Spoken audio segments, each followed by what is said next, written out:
Hola, estas son las noticias y los indicadores económicos más importantes del día de hoy.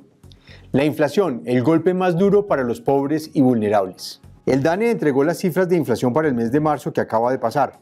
La mensual fue de 1% y en términos anuales continuó subiendo y llegó a 8,53% desde el 8,01% que se observó en febrero de este año. Por niveles de ingreso, mientras para los segmentos de mayores ingresos la variación anual fue de 6,72% y de 8,75% para la clase media, para los vulnerables subió a 10,35% y a los grupos más pobres a 10,46%.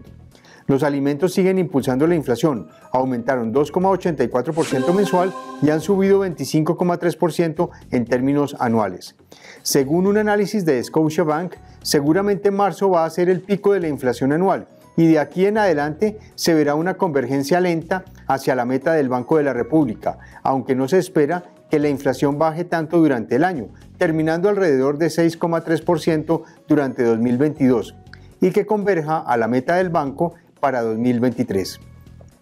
Scotiabank calcula que el Banco de la República continuará subiendo sus tasas de interés y también lo hará a finales de este fin de mes, en un punto porcentual, llegando a 6%. ¿Qué se preguntan los inversionistas si Gustavo Petro gana las elecciones? Según un análisis de Credit Corp, ante un eventual triunfo en las elecciones presidenciales de Gustavo Petro, los inversionistas tienen preguntas en distintos frentes. Unas son las preocupaciones que se sitúan en el potencial impacto fiscal.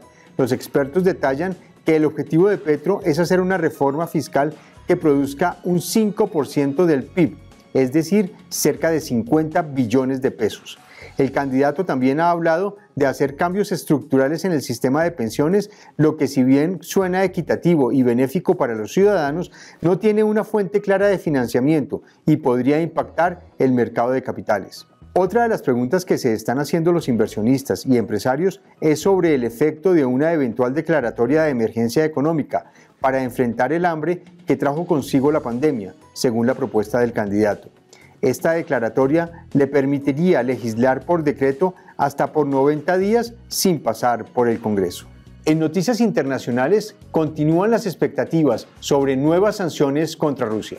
Tras las imágenes de los crímenes en la ciudad ucraniana de Bucha, donde centenares de civiles fueron asesinados por las tropas rusas, Estados Unidos tomó medidas sobre Rusia y el presidente Vladimir Putin. Anunció bloqueo total a la institución financiera más grande de ese país, Sberbank, y su banco privado más grande, Alfa Bank. Además, impuso un bloqueo a un nuevo grupo de élites rusas y sus familiares. Entre ellas están las hijas adultas de Putin, Mariya Putina y Katerina Tikhonova. Estados Unidos ya ha sancionado a más de 140 oligarcas y sus familiares y a más de 400 funcionarios del gobierno ruso. No se descartan además nuevas medidas como por ejemplo una suspensión de las importaciones de carbón ruso como primer paso para cortar el suministro energético. En los indicadores económicos del día, el dólar se situó en 3.746 pesos con 18 centavos. Hacia las 2 de la tarde el precio del petróleo Brent se ubicó en $101 con 26 centavos el barril. Entre tanto, la referencia WTI quedó por debajo de los $100 y se estableció en $96 con 53 centavos también por barril. En la Bolsa de Valores de Colombia, las acciones que más sobresalieron en la jornada fueron las del Banco de Bogotá y las del Grupo Bolívar, que se valorizaron 1,96% y 1,26% respectivamente.